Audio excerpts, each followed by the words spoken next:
Hello everyone, and welcome to Classic Gaming Today, where we take a look at the gaming experiences of the past through the eyes of the present. I am your host, Tony, and today we're going to look at Dynamite Headdy, a platforming title, developed by Treasure and published by Sega for the Sega Genesis home console back in 1994, with a port to the Sega Game Gear following shortly thereafter, as well as a Brazilian-exclusive Sega Master System port of the title in later years. We're going to talk about that game in just a couple minutes, but first, as is usual, just a little bit of housekeeping up front. As always, I am excited to be here. I hope all of you are as well. If you'd like to reach out, let me know how I'm doing, provide feedback, comments, suggestions, or just talk about classic games and technology in general. I would love to hear from you, and there are a few ways you can reach out. I have an X account with the handle @ClassicGamingT. I have an email address, which is classicgamingtoday@gmail.com, and we have our Discord server. The link is in the show notes. Discord is the best way to get in touch with me and the rest of the community around this podcast. We have a ton of fun out on Discord. We do weekly and monthly gaming challenges, prizes, rewards, discussions. It is all out there. I highly encourage you all to check it out. I also highly encourage you to check out our Patreon. It is patreon.com/ClassicGamingToday. If you want even more Classic Gaming Today goodness, including a Patreon-exclusive bi-weekly podcast expansion pack, patreon.com/ClassicGamingToday is where it's at. I'd also like to give a shout out to our Pantheon patrons. They are ISO, Rich Senewald, David Morton, Sam Twardowski, Sean Oliver, and Maximus Marshall, Steve Novoselic, Wendell Jr., Chris Snowden, The Bay 101, Toucan Sam, Christopher Fose, Grayor, Snatch Bandicoot, NYC, Lewis W., Martin Steiner, James Nunn, Yuzu Soda, Vince Gameplays, Hammond Egger, and Marek. Thanks to our patrons for supporting the show, and thank you all for supporting the show, whether you contribute monetarily or simply listen on a regular basis. I truly do appreciate all of the support. Before we start talking about Dynamite Headdy, I figured it'd be a good idea to let everybody know why I chose Dynamite Headdy for today's episode. But the simple fact is, I didn't. This episode is another Patreon-sponsored episode. This one is sponsored by Melody Octavia. Melody did record a message about why Dynamite Headdy means something to her. So Melody, take it away. Is this a Looney Tunes fever dream? Some long-lost Rayman prototype that escaped anomalous containment procedures? No, it's Dynamite Headdy, and yeah, it rules. This game dominated my childhood. True story, no BS. I found it laying in a gutter next to my house and I took it home, cleaned it off, and somehow it still worked. And it was honestly the best game I've ever owned for the system. Best game on the console? Well, it's up there, but not quite. But it's Treasure, so you know you're in for a treat if you're familiar with Gunstar Heroes, or even Mischief Makers for the N64. Now, that's enough about me and my life story. You want to hear about the game, right? Well, I'll let your host give you a full rundown, but for now, you play as a plucky puppet hero who attacks by launching his detachable head, swapping between strange power-ups pulled from living, walking item boxes that look like it walked right out of Sonic the Hedgehog. Nearly every stage ends in a screen-filling boss that feels like it wandered in from a completely different cartoon. The whole game plays out like a stage show with shifting sets and a mysterious woman who appears at the end of each act. Mwah. Blows you a kiss and you get a feeling that maybe she's making things worse? ? The US version is a harder cut, but I highly recommend checking out the Japanese version too for its dialogue, cultural flavor, and a smoother difficulty curve that never made it overseas. It's chaotic, it's theatrical, it's fun, and it's unforgettable. And probably more than a little difficult. Have fun. Thank you, Melody, for your message, your sponsorship, and your support. Now, before we start talking about Dynamite Headdy, I figured I should give a little bit of my history with the Sega Genesis in general. And this is something I've talked about a few times before on prior episodes of the podcast. But just to refresh everybody's memory, when I was younger, was a Nintendo kid. I remember the first console I got was the Nintendo Entertainment System, that 8-bit powerhouse from Nintendo, and I absolutely loved it. I knew about Sega. and what they were doing in the video game space. And in particular, I knew about the Sega Genesis. While I was playing my Super NES, I had friends that had the Sega Genesis, and I always looked at the console with a certain amount of curiosity. I wanted to play on the Sega Genesis, but the fact of the matter is, back in the early 90s, there was a very contentious, almost combat-centric relationship between Sega fans and Nintendo fans. And, of course, the marketing around that time really amped up that competition. I was a Nintendo kid. I wasn't going to get caught dead playing a Sega Genesis, and there were other Sega people who thought I was, immature because I was a Nintendo guy, and they had the much more mature, edgy, and gritty Sega Genesis. So back when I was younger, I didn't have a full appreciation of the Sega Genesis at all. Now, when I did play games on the Sega Genesis, at least before I officially owned one, I oftentimes gravitated towards the most well-known platforming titles, like, say, Sonic the Hedgehog, or some of their other action kind of games, like Shinobi I played a couple times, or Mortal Kombat. And it was so cool playing Mortal Kombat on the Sega Genesis because there was blood in Mortal Kombat on the Sega Genesis, but not on my beloved Super Nintendo system. So when I played Genesis games, I played ones that were fairly popular and very well known amongst the mainstream gaming population. I mention that to say that when I was younger, I had never even heard about Dynamite Headdy, probably because, like I said, I didn't really start diving deeper into the Sega Genesis library until I was a little bit older. And even then, I've never played Dynamite Headdy before this podcast episode. In recent years, though, I have begun hearing more about Dynamite Headdy and about how much it is one of the best platformers on the Sega Genesis, and might in fact be one of the better platforming games ever created regardless of console. I will admit, I was curious. Could Dynamite Headdy really be that good? Or is this an example of the Sega Genesis faithful rallying around a platforming title as a quality experience on the Genesis, knowing full well that Nintendo is the home of the best platforming titles of the time? And yes, I know, shots fired. Or is Dynamite Headdy simply a good game, and one that I truly missed out on experiencing back when I was younger? That's just one of the questions we're going to attempt to answer as we begin our discussion on Dynamite Headdy.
Dynamite Headdy is a platforming title developed by Treasure and published by Sega for the Sega Genesis home console back in 1994, with a port to the Sega Game Gear, as well as a Brazilian-exclusive Sega Master System port following in later years.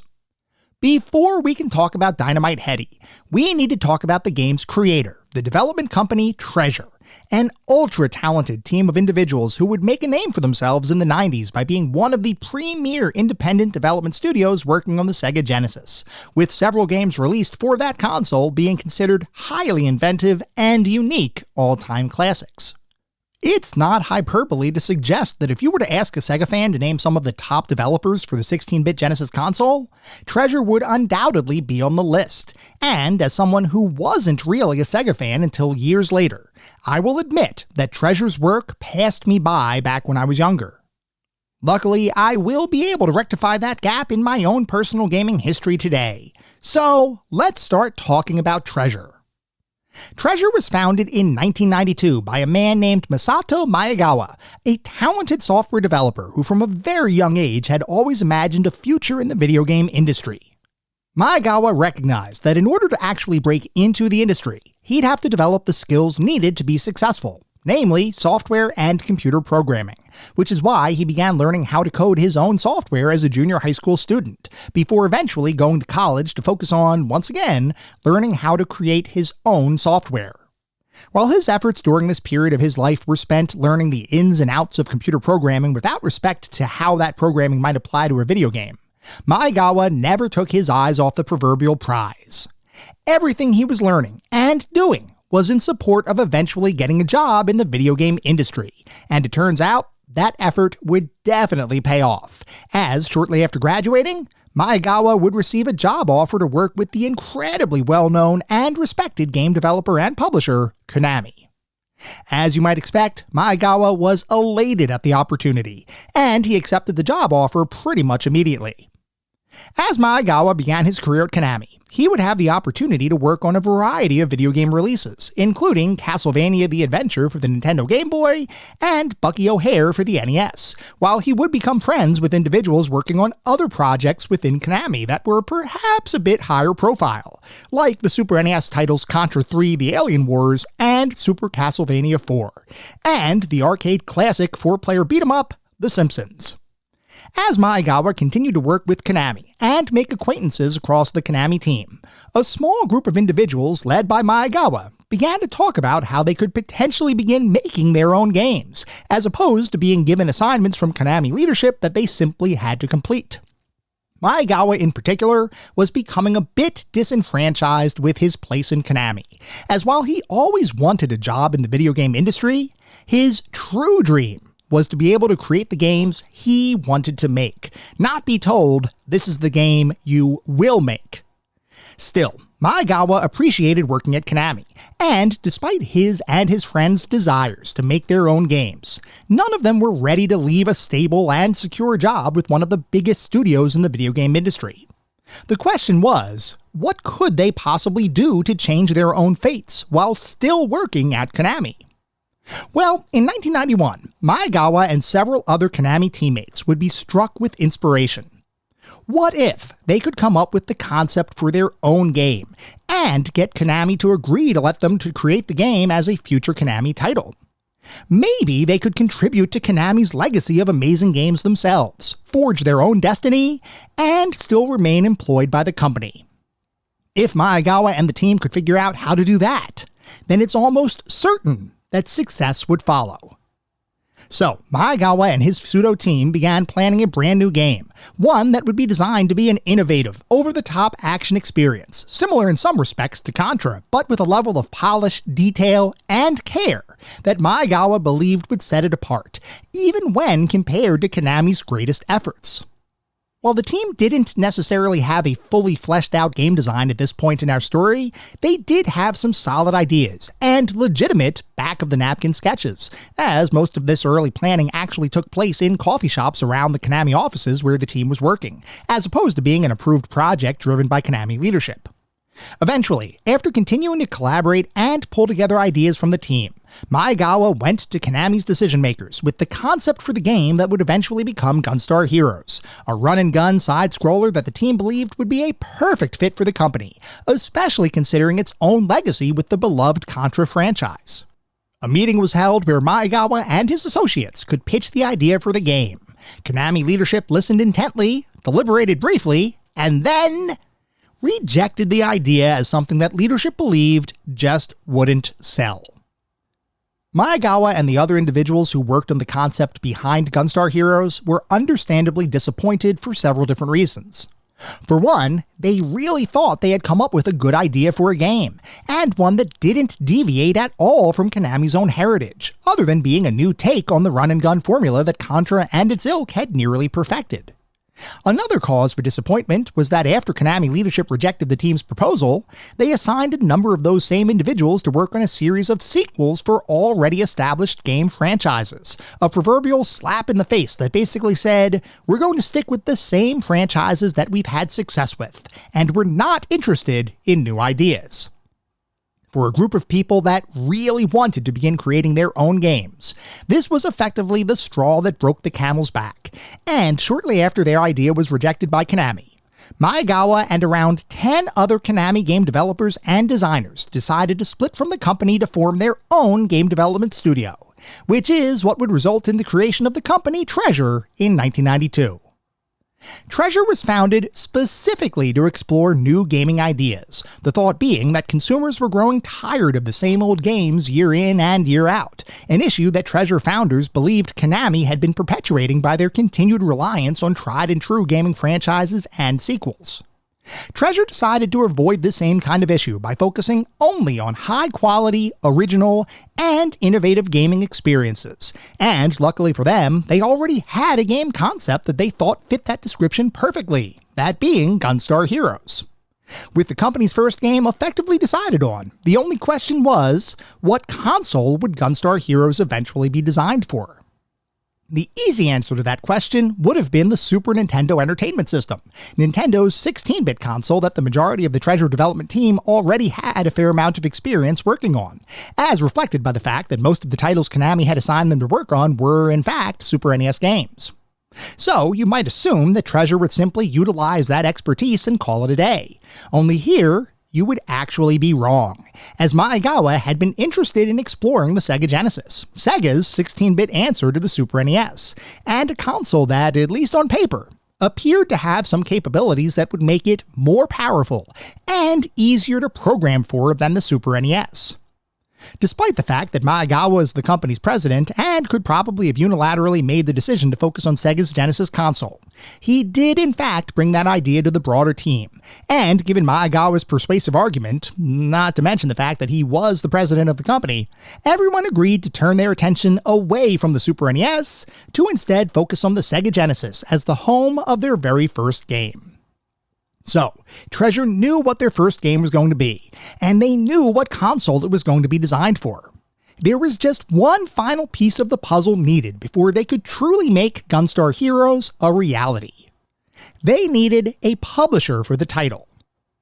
Treasure was a team of developers, designers, and creative individuals, but they never intended to be a self-publisher for their forthcoming games, and they realized there was a lot of value in working with an external publisher to handle the kind of logistics that publishers, and not developers, are good at.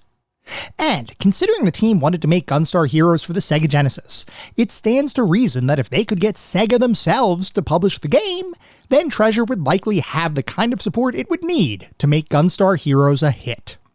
So, Treasure gathered up all of the design documentation that they had pulled together so far, created an integrated pitch, and scheduled a meeting with Sega to hopefully secure a publishing agreement. The team went with Sega, went through their pitch, and explained why Sega would be the perfect publishing partner, and then was rejected yet again. This time because the new company didn't have a proven track record, which is pretty darn obvious when you consider Treasure hadn't even created their first game yet. At the time, Sega wasn't ready to invest in a company that hadn't proven themselves in the industry, and they especially weren't ready to invest in an idea that also originated from that same unproven company. With yet another rejection in hand, the team at Treasure went back to their offices, continuing to work on their game, but with no real guarantee that Gunstar Heroes would ever see the light of day. Shortly after that meeting with Sega, however, the team at Treasure would be given an opportunity that they honestly never expected. Sega reached back out to the team and, instead of agreeing to publish Gunstar Heroes, proposed that Treasure make a different game entirely, and one that Sega did feel comfortable in publishing for a new and unproven game development studio. That game would end up being a licensed title for the McDonald's fast food chain, entitled McDonald's Treasure Land Adventure. Now, I know what you might be thinking. Or at least I know what I was thinking when I found out that Sega didn't trust Treasure enough to make their own game, but would trust them to make a McDonald's licensed title. To summarize, my initial thoughts were, Sega must really not trust Treasure, because asking them to make a licensed title in the first place is a huge red flag given the general quality of licensed properties that eventually become video games. And secondly, what the heck does a licensed title for a fast food chain even look like? I can wrap my head around a licensed game for the latest action movie because there's something to work with there, and you can see how action set pieces from a film could translate into an interactive experience. But a fast food chain as a licensed game? How could that possibly work? Unlike my immediate reaction, Treasure saw McDonald's Treasureland Adventure as a springboard to something greater. Sure, being forced to make a licensed game as your first official release, given the history of many licensed titles being somewhat poor experiences, wasn't exactly a vote of confidence. But Treasure wasn't simply a company looking for a cash grab. They were a company who wanted to make a name for themselves in the video game industry, and they knew they had the talent to be successful. All they needed was a foot in the door. So, rather than complain about needing to make a game based on a freaking fast food chain, Treasure told Sega, absolutely, we'll take the job. And then the unthinkable happened. Treasure devoted as much time and attention to their McDonald's game as they would any other game, with the intention of developing the title not as a simple licensed property, but instead as a full-fledged game that would be able to stand on its own in terms of quality. The fact that McDonald's Treasureland Adventure was a licensed game based on a fast food chain was irrelevant. The entire Treasure team, including founder, president, and resident lead programmer Masato Maegawa, wanted to treat the license with respect, the same way as other recent licensed titles had portrayed Disney's characters and franchises. It didn't matter that McDonald's Treasureland Adventure could have been a low-effort affair, mainly because the only reason McDonald's wanted the game in the first place was to act as a marketing vehicle for their restaurants. Treasure didn't want to shortchange the title, and even further, they knew that if they could do something special with McDonald's licensed game, then they might in fact be given the opportunity to work on their own original ideas. So, the team got to work developing McDonald's Treasureland Adventure, creating the graphics, music, and overall gameplay, which was designed to be a side-scrolling platformer featuring McDonald's characters, coupled with original creators to fit the theme of the overall game. Work progressed for a few months, and as is often the case with development companies that work with an external publisher, every now and then those developers need to attend milestone checkpoint meetings to validate overall progress with their publisher, to make sure that the game the publisher is depending on is actually getting made and isn't a flaming pile of trash. As you might imagine, expectations for McDonald's Treasureland Adventure weren't exactly high, and as a licensed title, I would wager that Treasure could have shown nearly anything that ran reasonably well and didn't crash, and still gotten a thumbs up from Sega. Interestingly, however, that's not what happened at all. Treasure showed Sega the progress that had been made to date, and Sega was absolutely shocked. It turns out, McDonald's Treasureland Adventure was shaping up to be a very high-quality and innovative platforming experience, and it wasn't hard to see that the McDonald's license was being used both respectfully and not as a cover-up for a bad underlying game. No, instead, Treasure was in the midst of creating an actual, honest-to-goodness, good licensed game based on the McDonald's brand. After seeing Treasure's progress on the game, Sega reconsidered their original position on Gunstar Heroes, because if a company could make a game look and play as good as McDonald's Treasureland Adventure, even with the low expectations that were originally attached to the project, then they almost certainly had the talent to create their own games based on original ideas. So, Sega decided to reach back out to Treasure, and in an almost unprecedented move, basically said, "My bad," and told Treasure that they would, in fact, publish Gunstar Heroes. This was just the jolt of energy that Treasure would need, and they were excited at the prospect of finally being able to work on the games they wanted to make. There was just one issue. They still needed to complete Treasureland before they could turn their attention to Gunstar Heroes. Or at least, that's what Sega thought Treasure was going to do. Instead, the team at Treasure decided to split their staff in two, with one group working on McDonald's Treasureland Adventure, and the other half working on Gunstar Heroes, a form of parallel development that the team believed would allow them to make more progress overall than if they had simply focused on a single game.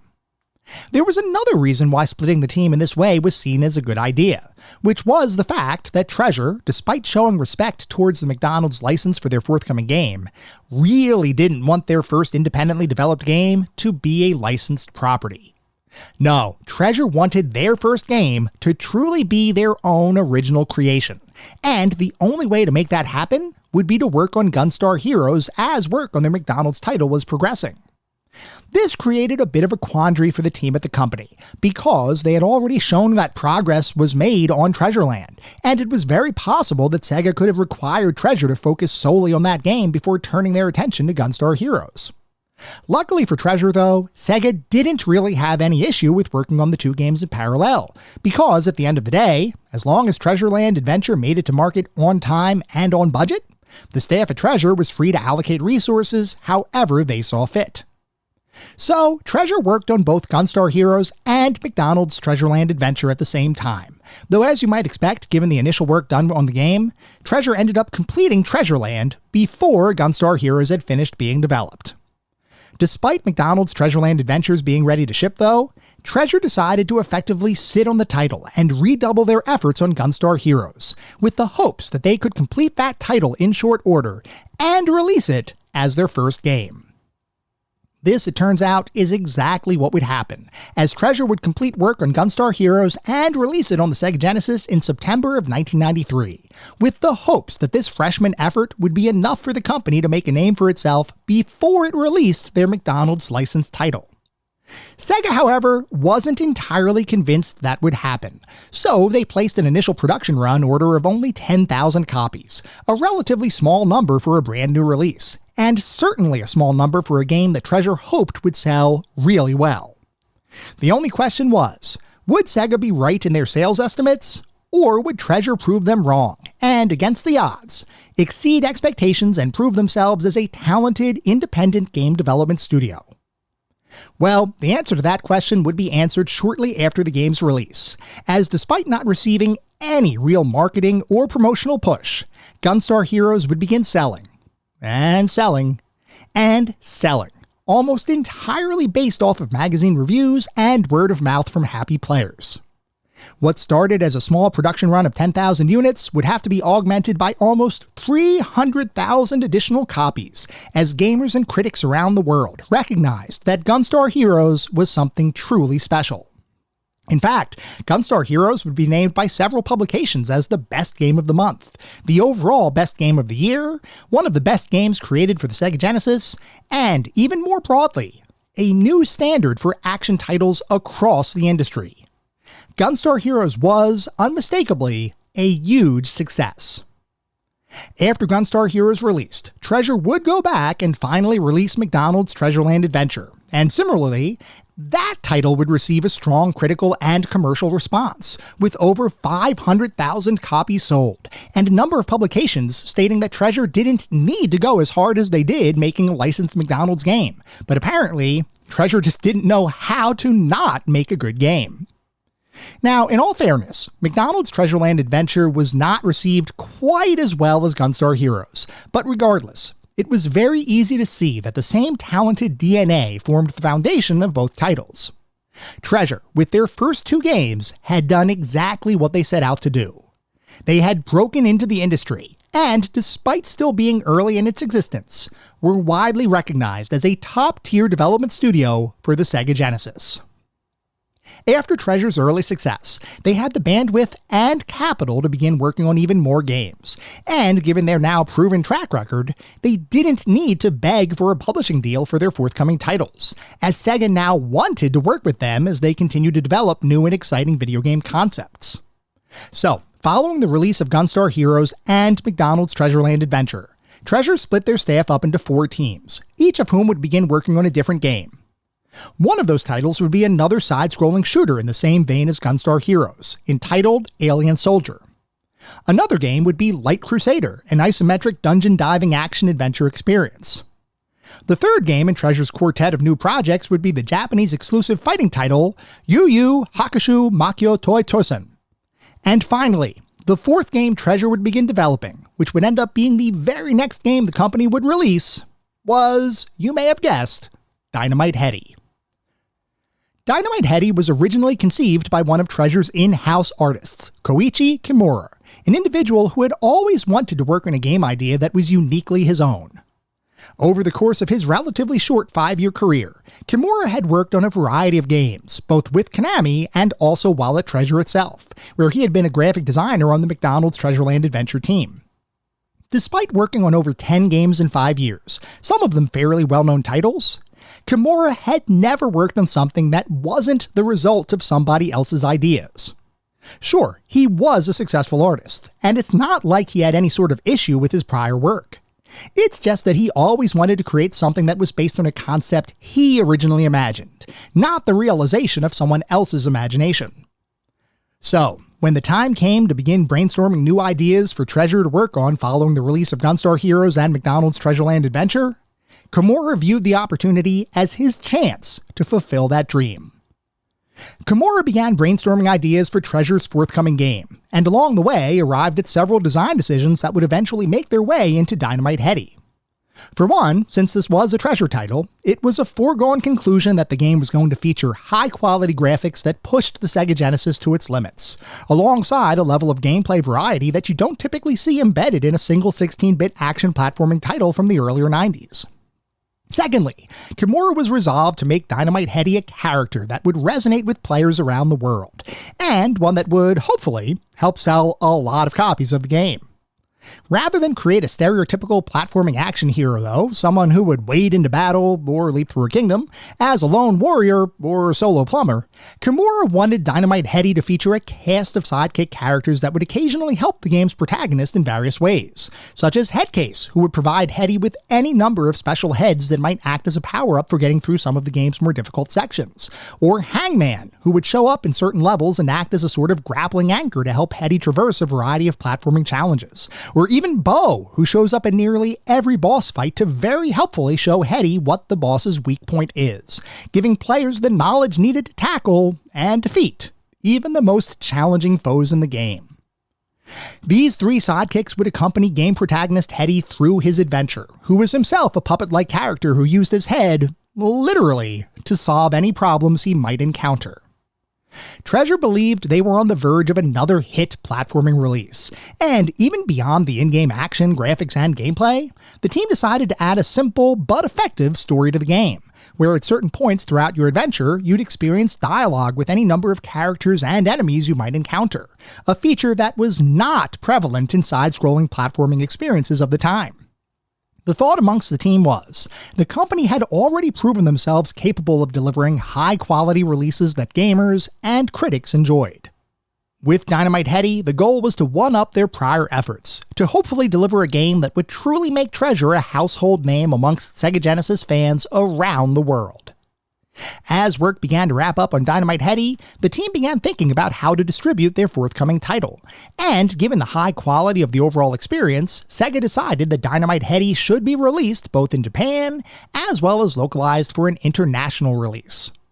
Given the fact that Dynamite Headdy didn't feature much in the way of text other than the dialogue that might play out at several points throughout the game, and didn't really include any other content that would make localization difficult, the team assumed they'd be able to tweak some things here and there, and then release the game internationally. Only here, Sega's subsidiary Sega of America had some different ideas. Dynamite Headdy, as originally designed, presented a challenging but not insurmountable experience. Players would start the game with a couple of continues, and could earn additional continues by collecting special tokens that dropped after each boss fight, many of which featured enemies with various attacks and patterns to learn, but with fairly limited hit points, making each fight an action-packed affair that rewarded accuracy and skill, but avoided the tedium that can sometimes set in when fighting against a single boss for an extended period of time.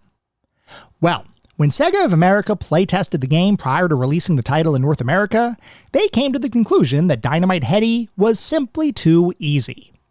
Now, some of you might be thinking, who cares if a game is easy? As long as it's a quality experience, it doesn't matter whether the game is a walk in the park or a brutal experience. A good game is a good game. To that, I would reply, you're absolutely right. But I would also suggest that making a game more challenging around this era of gaming history had nothing to do with making the game a better experience for consumers. No, oftentimes, when a game company decided to make a game more difficult in the early 90s, the only true reason for that shift was to make the game take longer to complete, mainly because you had to learn the game before you could actually beat the game. The main reason behind making localized games more difficult than their Japanese counterparts has less to do with the consumer experience and more to do with combating the pitfalls of video game rental stores. In Japan, video game rentals used to be a thing back in the early 80s, but have since all but disappeared, driven by the fact that piracy, even in the early days of the video and computer game industry, was a major issue. Back then, it wouldn't be uncommon to enter a Japanese video game rental store and be able to rent any number of console or computer game releases, try them out for a weekend, and then return them to the store, content that you had tried the game out and hopefully came to a decision as to whether to buy that title or perhaps avoid it in the future. Now, that scenario I just described is what I would call a Pollyanna version of video game rentals in Japan around this time. I mean, sure, you might go to a video game store, pick up an original copy of a game, play it for a couple days, and then return it to the store, which at face value is fairly innocuous. But, more times than not, if you went to a video game rental store in Japan in the early 80s, you'd be greeted with a number of bootleg copies of original titles, whose sole purpose was to increase the amount of inventory video game rental stores would have on hand, which would allow those stores to make more money than if they were forced to buy a bunch of original copies of games. Instead, these stores would often buy a single copy of a game, strip any sort of copy protection from the title, copy that original game, and then rent out those bootleg copies. This by itself would have been bad enough to reduce video game sales. But those bootleg copies resulted in even more piracy, because now that the copy protections on various games were removed, consumers could make their own copies of those bootlegs, making it so that individuals could effectively pay for a weekend rental and end up quote-unquote owning brand new releases, driving even fewer sales for the game studios that were pouring their hearts and souls into these new titles.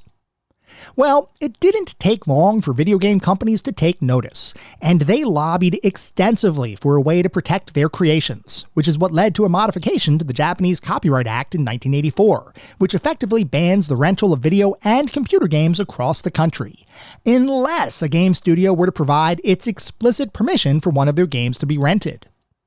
As you might imagine, most game companies chose to not allow rentals for their titles.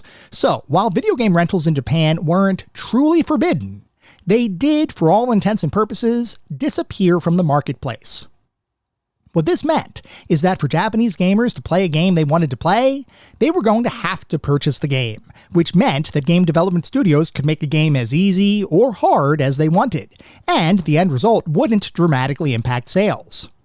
In the United States, however, things were different, as video game rentals were thriving throughout the 80s and 90s, and there were no such restrictions on preventing the rental of video games from stores across the country. Of course, copyright law still applied, and video game rental stores couldn't create or rent bootleg copies of games, but they were allowed to purchase copies of a game and rent those original copies out to interested gamers. The issue from a game developer perspective comes when one of their games is short enough or easy enough to be completed in a couple days, in which case an individual might rent the game for a couple bucks, play and beat the title, and then return it to their video game rental store of choice, which oftentimes meant they weren't going to buy that game, which would in turn reduce the number of potential sales that a game company could make. To combat that issue, game development studios and publishers often made games more difficult for markets where video game rentals were more prevalent, which is why, when Dynamite Headdy was being localized for international distribution, Sega of America explicitly requested that the game be made more difficult than the original Japanese version of the game. That meant that rather than start the game with 2 continues, players would instead begin with 0 continues. Rather than requiring 10 tokens to earn an additional continue, international players would need to collect 13 tokens to earn an additional continue. Rather than dealing with 4 damage-dealing projectiles in a specific sequence of the game, players would instead need to deal with 8 projectiles. You get the point. Basically, every aspect of the game, from the amount of potential damage a player might take, to the hit points of various bosses, to the randomness of certain attacks, to the number of enemies, and even the hitboxes of specific bosses, would be tweaked for the international release of the game. In all instances, to make the game more difficult and avoid a situation where an interested player might rent the game, beat it in a weekend, and never end up buying the title. For their part, Treasure did acquiesce to this request, and our later discussion on my playthrough of Dynamite Headdy will focus on the international version of the game, so keep that in mind as I relay my thoughts on my experience later on. Anyway, work on Dynamite Headdy would eventually complete, and the game would release to gamers around the world in late 1994, with the Japanese version hitting store shelves in August of that year, and the North American and European versions of the game releasing in September and October respectively. The only question was, would Treasure's latest effort be as well liked as their prior titles? The short answer to that question is yes it would, as Dynamite Headdy would receive universal critical acclaim, as countless critics praised the game's ingenuity, gameplay, and overall style, while further declaring the title to be one of the best games on the Sega Genesis, and a clear indication that Treasure, almost more than any other Genesis developer of the time, knew how to make use of every ounce of performance of Sega's 16-bit console. Even modern reviews of the title maintain that Dynamite Headdy is a 16-bit platformer almost without equal, and is still widely considered to be one of the best games ever released on the Sega Genesis, while also being recognized as one of the best platforming titles of all time.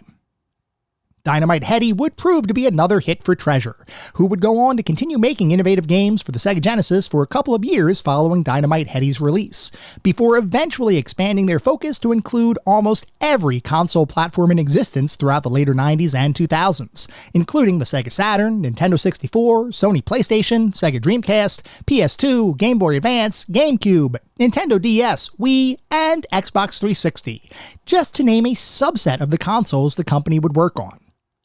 Unfortunately for Treasure, their earliest efforts, those being the games they created for the Sega Genesis, would prove to be their most popular and most critically successful games, as future Treasure releases would end up being less consistently well received.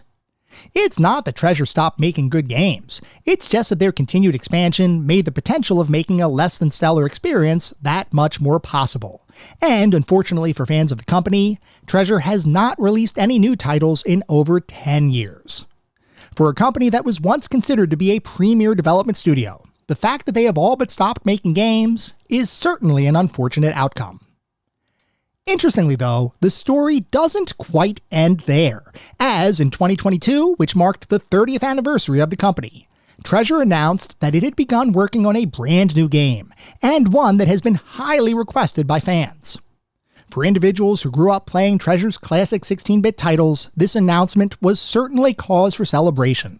But unfortunately, I haven't been able to find any indication that this new game is anything other than an announcement at this point in time. Gamers around the world remain hopeful that Treasure's announcement was more than just wishful thinking. But as of this recording, it certainly doesn't appear that much, if anything, is on the horizon in Treasure's future. Which is a shame, because even though I wasn't personally a Sega faithful back when Treasure was making their classic 16-bit titles, I still recognize quality when I see it, and Treasure's early work, inclusive of Dynamite Headdy, certainly demonstrates that talent that the team once had, and is a major reason why gamers everywhere, even today, hold Treasure in such high regard. My question, as I began playing Dynamite Headdy for this episode of the podcast, was whether Dynamite Headdy is really as good as people make it out to be, or if this was an example of a you-had-to-be-there kind of situation, and an experience that, while good in the moment, might not have stood the test of time. This is just one of the questions we're going to attempt to answer as we begin diving even deeper into Dynamite Headdy.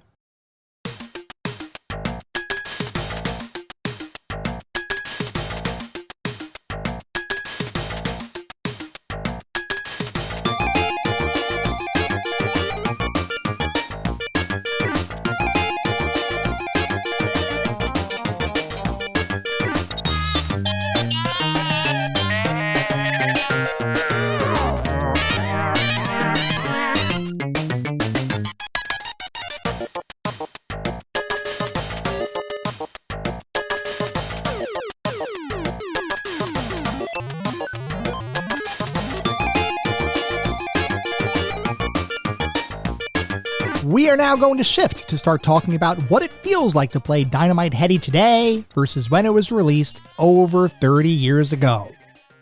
Dynamite Headdy is, at its core, a two-dimensional action platformer, with all of the standard stuff that categorization would imply.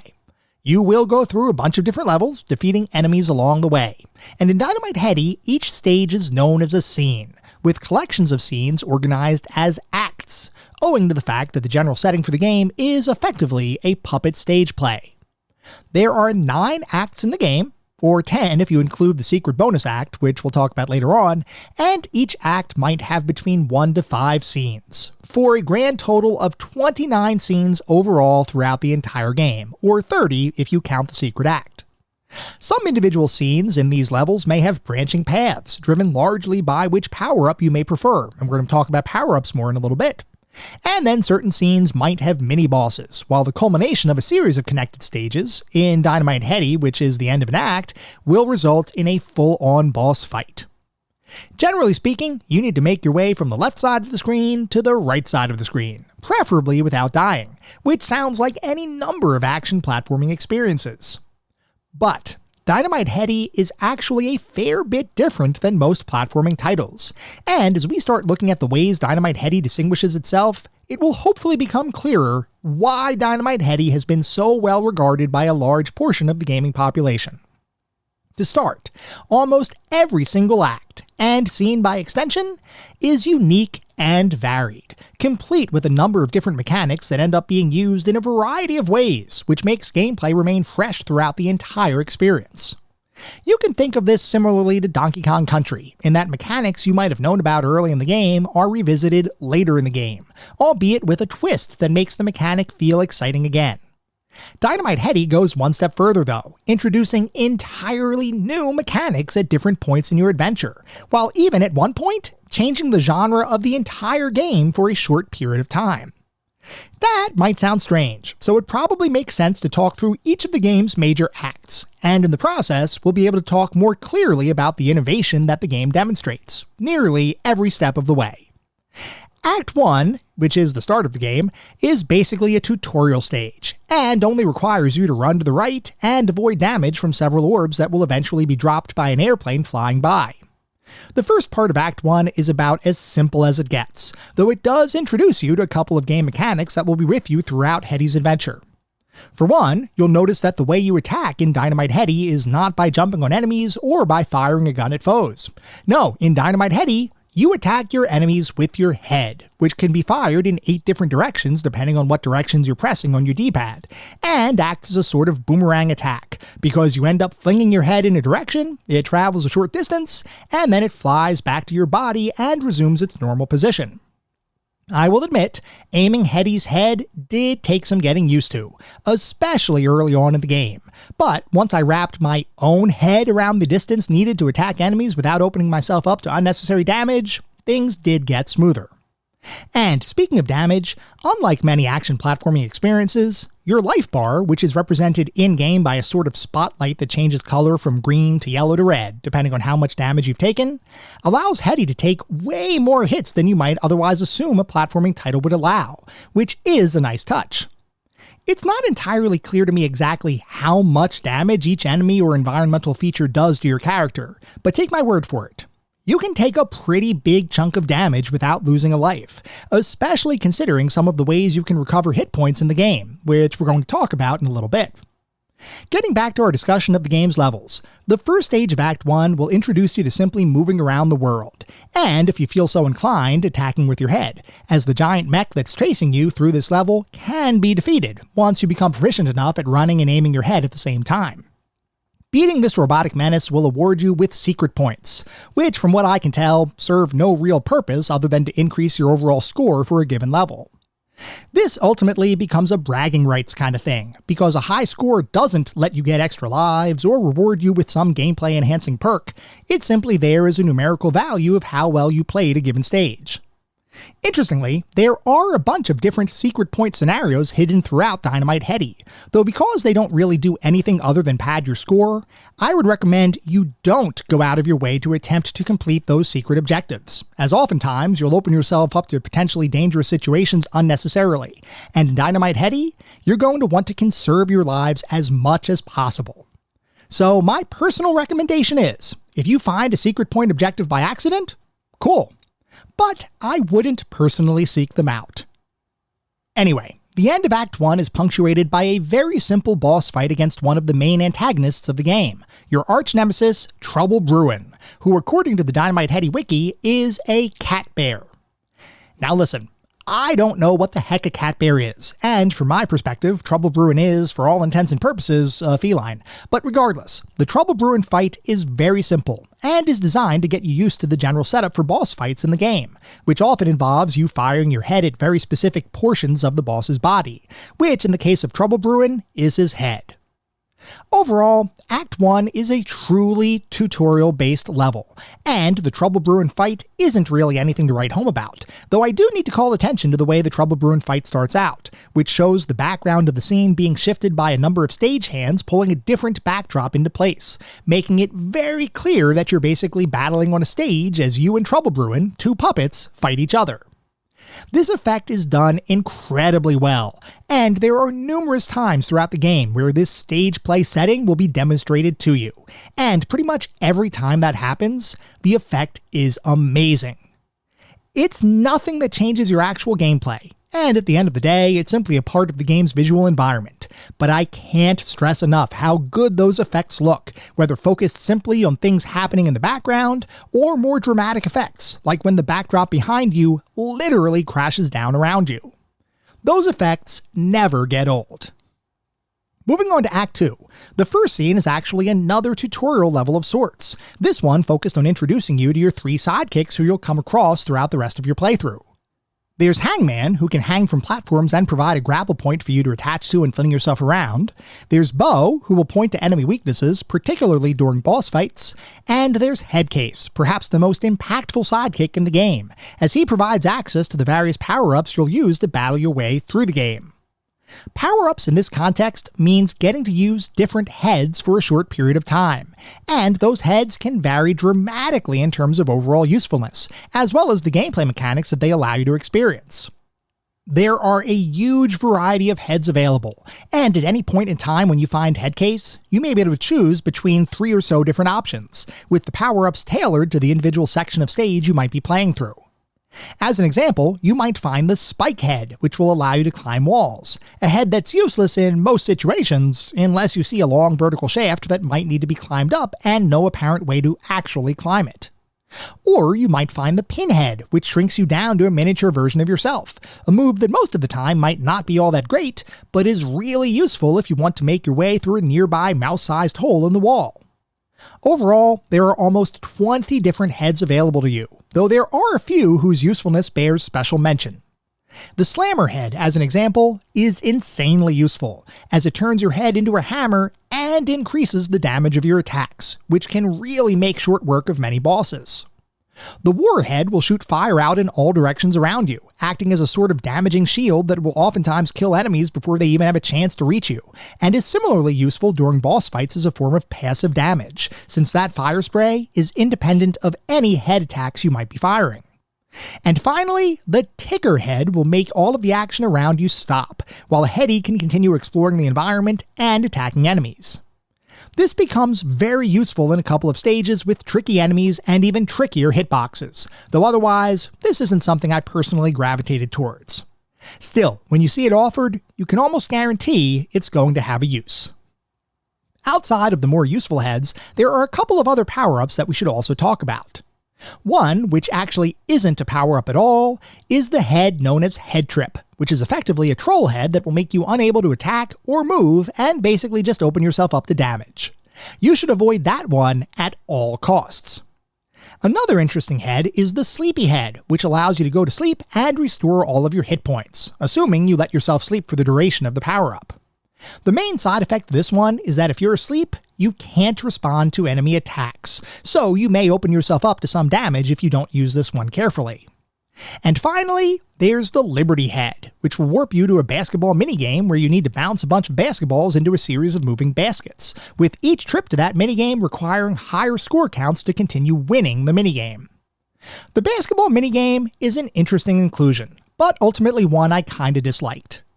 The way it works is that you have a couple of ball machines shooting basketballs in the air, and 2 rows of basketball hoops moving horizontally, and your goal is to bounce basketballs into the hoops, all the while avoiding shooting the ball into hoops with a key icon, because if you make a basket in one of those, one of your 2 ball machines will explode. If both machines explode, it's game over, and you get returned to the regular game. While you're shooting those baskets, the ball machines will fire balls out in any number of directions, and may occasionally fire bombs out as well, which you'll want to avoid. On the surface, this is all well and good, and the early bonus game rounds aren't too bad, as all you have to do is make 5 baskets without exploding your ball machines. But each subsequent attempt at the minigame adds 5 additional required points to your goal, and because of how haphazardly you'll quote-unquote shoot the ball, trying to actually make the required number of baskets will oftentimes feel random, and will eventually become tedious. Assuming you do make enough baskets, you'll receive a number, which the game tells you to remember. If you beat the minigame 4 times, you'll have 4 different numbers, which represents a special code that you can enter into a console after beating the game, which will whisk you off to a secret bonus act with an interesting boss to defeat, along with unlimited continues to do so. Conceptually, I love this idea, and I'm always a fan of games with hidden areas or bosses. But this basketball game gets really old really fast, and can quickly become frustrating as your shots miss their intended target to instead land in a basket that makes your ball machines explode. I ultimately decided to give this one a pass, but only after spending a bunch of playthroughs trying to perfect my form. It turns out, there is no perfecting your form here. It's just an irritating minigame that's conceptually good, but in practice fails to hit the mark, at least for me. The good news about the basketball minigame is that you will recover all of your hit points if you enter the minigame, even if you don't make a single basket. Because of that unexpected perk, I'd occasionally use the Liberty Head power-up as a life restoration item, more so than a minigame opportunity. Anyway, the first time you encounter the Liberty Head will be in the second scene of Act 2, which is pretty much a traditional platforming level like you might see in any other action platforming game. Assuming you hit past that scene, you'll find yourself at the first real boss fight in the game, a huge, oversized mechanical dog that you'll have to somehow defeat. Assuming you defeat that boss, you'll notice that a bunch of coins erupt from the screen, and you might be wondering what those are. Well, I'll tell you. Those are continue tokens, and you'll need to collect 13 of them if playing the international version of the game in order to earn a continue. This was the version of the game that I ended up playing. And for a long time, I thought the concept of a continue in Dynamite Headdy was a simple myth, because collecting 13 continue tokens is surprisingly difficult, and without them, you'll be playing the game with literally no continues available should you end up losing all of your lives. Eventually, I did get the hang of collecting these tokens, but it took me some time before I could consistently earn myself a continue. To note though, each major boss fight in the game gives you an opportunity to earn a continue by collecting those continue tokens, and it really does behoove you to try your hardest to collect those tokens. Because the game, especially in the later stages, can be brutally difficult. We'll talk more about that difficulty later on, but for now, just recognize that earning continues is a good thing, and you'll want to try to earn those continues whenever you possibly can. Assuming you get past that boss, you'll make your way to Act 3, which is mostly not noteworthy other than the fact that the first scene features a 3D platform effect that I found ridiculously impressive. The second scene features a mini boss fight of sorts that takes control away from you, and the final boss fight features a robot that you have to basically disrobe to defeat. Seriously quirky stuff, but also seriously fun. Act 4 returns to more traditional platforming fare, and surprisingly, doesn't have a final boss fight, which means no option to earn a continue here, while Act 5 takes a page out of Battletoad's final tower climb sequence, as you'll be climbing a tower that rotates around the screen as you move from side to side. This effect isn't quite as impressive as seeing Battletoads pull this one off on 8-bit hardware, but it's still very well done, and legitimately made my jaw drop just a little bit, not because of the effect itself, but more because it was at this point that I knew, beyond a shadow of a doubt, that Dynamite Headdy was something special. And then you get to Act 6, which is where the game switches genres and becomes a side-scrolling flight-based shooter, a shift I did not expect and one that introduced an entirely new set of gameplay mechanics to the experience, including special power-up heads designed for Heady's plane-based body. This one truly surprised me, and while I wouldn't claim that the side-scrolling shooter levels in Dynamite Headdy are as good as most dedicated scrolling shooters, the fact that they exist at all in what had been a fairly traditional platforming title is insane, and speaks volumes about Treasure's talent and ability to innovate. After you get past those flying stages, you'll reach Act 7, which is basically just a boss fight, though undeniably the most challenging boss fight that you've faced thus far, before getting to Act 8, which is where the real pain starts. I mentioned earlier that we would talk about difficulty in Dynamite Headdy, and there's no better time to talk about it than Act 8, which from my perspective is an absolutely ludicrous difficulty spike that served to derail many of my playthroughs until I finally figured out how to overcome the increased challenge of Act 8's stages. Scene 8-1 isn't too bad, and mainly involves you avoiding gigantic rockets that fire at you, while Scene 8-2 is very easy once you figure out the trick to taking minimal damage while dishing out your own damage to that scene's mini-boss. Scene 8-3, though, will likely make you very frustrated, unless you spent an excessive amount of time learning how best to fling yourself around using hangman grappling points in prior levels. You'll eventually reach a section of the stage where you need to time your jumps and your flings with a series of grappling points that rotate in and out of the scene, all over a bed of spikes, and let me tell you, this was not fun when I first got to that stage. Luckily, there are a couple of nearby secret passages that let you replenish some lives if you keep dying, but regardless, this one took me some time to really get used to. And then you move on to Scene 8-4, which introduces a new gameplay mechanic, that being the ability to flip your screen vertically, making objects from the bottom of the screen float to the top of the screen and vice versa, and making some enemies that may be out of reach suddenly be reachable. I actually quite enjoyed this mechanic, and Scene 8-4 in general, but what I wasn't prepared for was the boss of the act, a weird robot with a huge ear that chases after you in an auto-scrolling level filled with spikes, the need to flip your screen at the drop of a hat, and a number of projectiles being fired at you.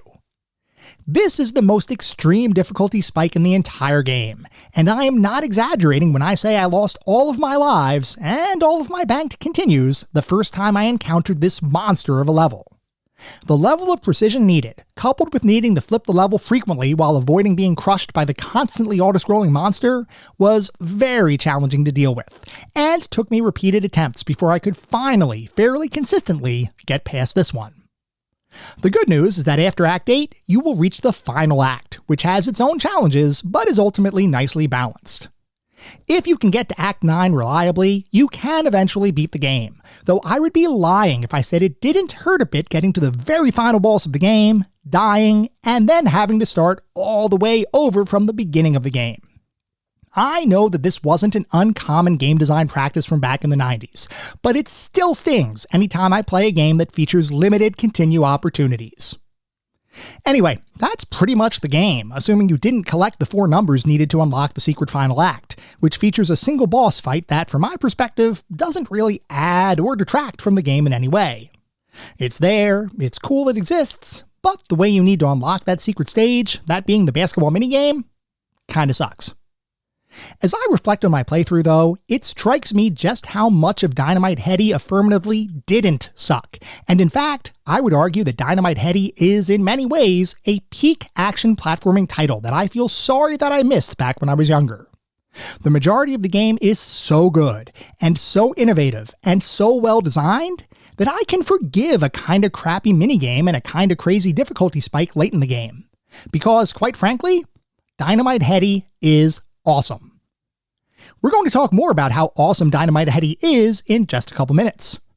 First though, as we always do, we need to take a look at the back of the box. Because, as you all know, I love looking at the back of the box for these games. I love learning how different companies marketed their titles, especially in the era of gaming that we typically look at. Back then, we didn't have a pervasive internet. We didn't have YouTube with gameplay videos. Back then, when we made a buying decision, it was often based off of word of mouth from family and friends, reviews we may have read in magazines, and what the box actually looked like sitting on the store shelf. Did the front of the box make the game look cool? If so, we'd pick it up. Did the back of the box make the game sound cool? If so, we might purchase it. If not, back on the shelf it would go.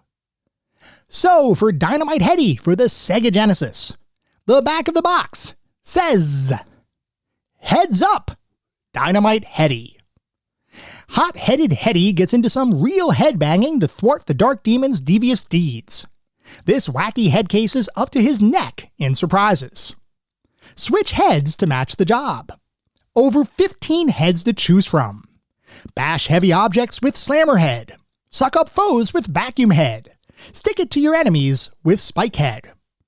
Heady's spring-loaded head gets him where he's gotta go.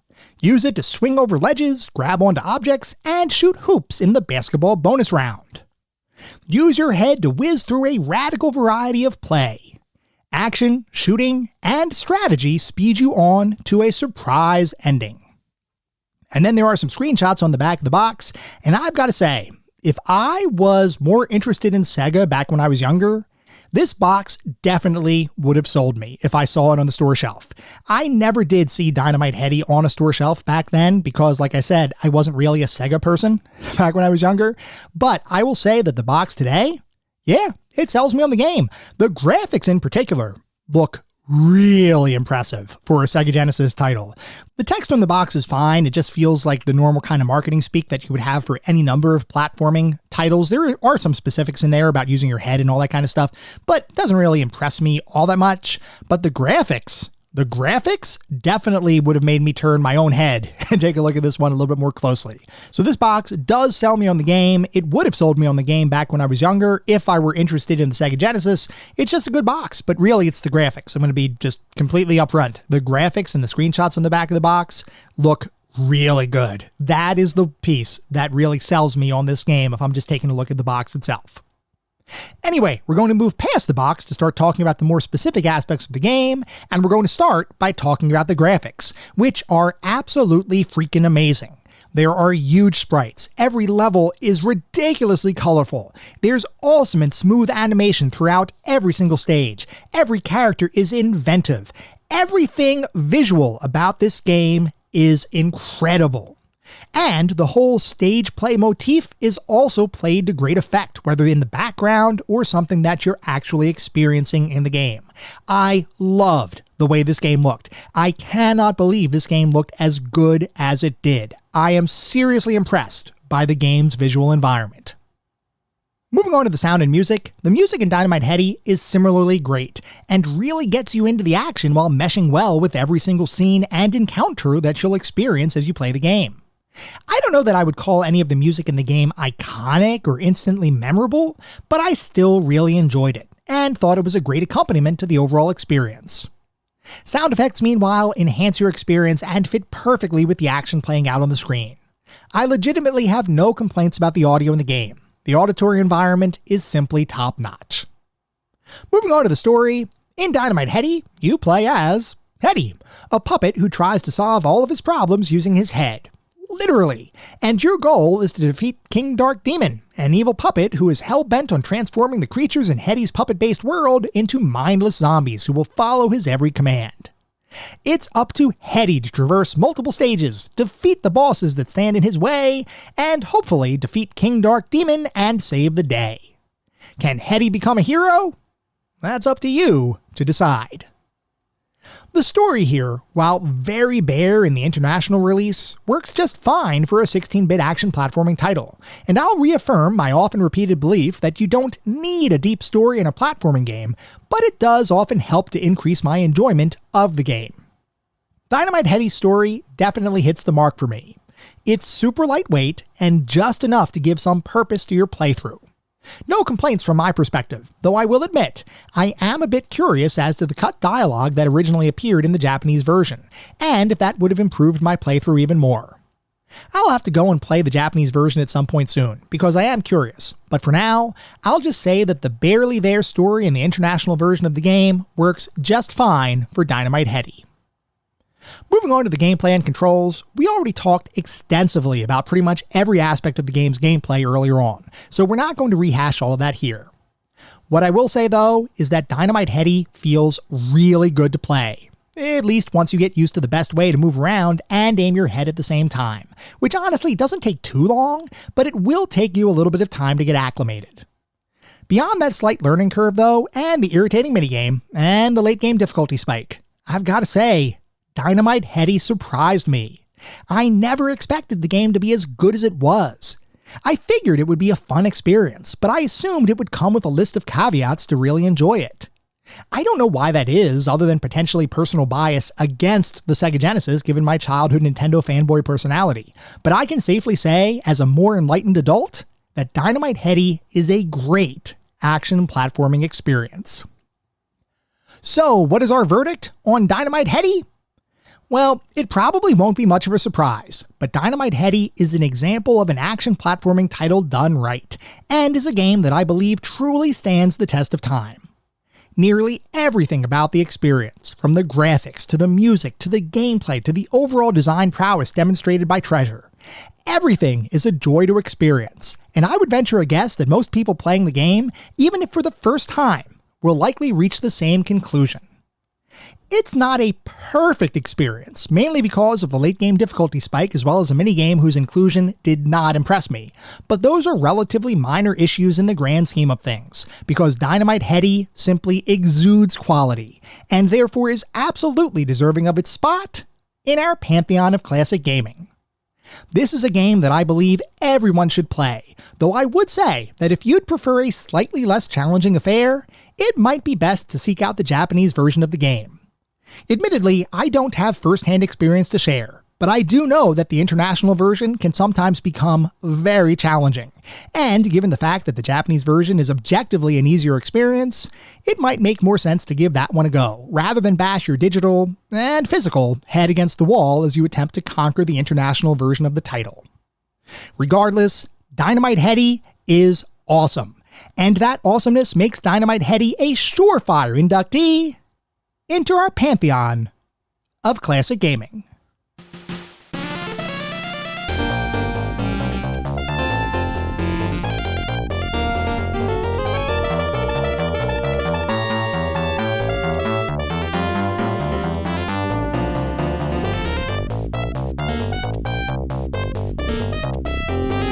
It is now time for this week's set of gaming challenges, and they are all, of course, focused on Dynamite Headdy. Your first challenge, worth a single coin, is to make your way to Act 3. That means you have to beat Act 1 and Act 2. If you can make your way to Act 3, you will earn 1 coin. Your second challenge is to complete your first basketball minigame. That's worth 2 coins. I mentioned that I did not like the basketball minigame in Dynamite Headdy, but the early instances of the game where you only have to make 5 baskets are doable. So if you can get to your first basketball minigame and complete it, you will earn 2 coins. And finally, worth 3 coins, your final challenge is to take a ride in an airplane. I mentioned that there is a point in the game where the genre shifts entirely and becomes a side-scrolling flying shooter. If you can find that stage and become a plane yourself, you will earn 3 coins.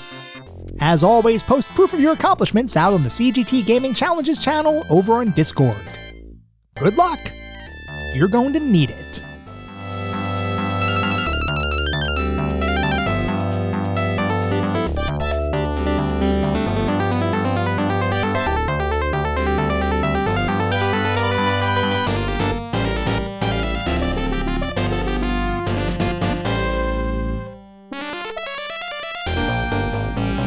That was our episode on Dynamite Headdy. I hope you all enjoyed listening to it as much as I enjoyed creating it.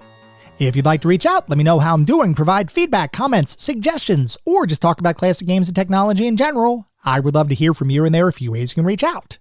I have an X account with the handle @ClassicGamingT. I have an email address, which is classicgamingtoday@gmail.com, and we have our Discord server. The link is in the show notes. Discord is the best way to get in touch with me and the rest of the community around this podcast. We have a ton of fun out on Discord. I highly encourage you all to check it out. I also highly encourage you to check out our Patreon. It's patreon.com/ClassicGamingToday. If you want even more Classic Gaming Today goodness, including a Patreon-exclusive bi-weekly podcast expansion pack, patreon.com/ClassicGamingToday is where it's at. Before we sign off for the week, I do want to mention that our next episode is going to be focused on a fork in the tail. So definitely write in if you have any particularly fond or not so fond memories of that experience, and get your comments featured on the show. At the same time, I recognize you're likely listening to this podcast on any number of podcast services, and if you would feel so inclined, it would be great if you could leave me a review. This is not about trying to boast your star counts. This is not about trying to harvest a ton of 5-star ratings, though if that happens, awesome, it means we're doing something right. No, what it's really all about is trying to deliver the best possible podcast I can. The only way to do that is to get feedback from all of you, the listener community, to make sure I'm hitting the mark and delivering the content you all want to listen to. We get new listeners every single day, which is simply amazing. I want to continue to grow this community and continue to make the best possible podcast I can. We'll be back in around a week with our next episode focused on a fork in the tail. Until then, remember, sometimes the games of the past are just as good, if not better, than the games of today. Goodbye, everyone.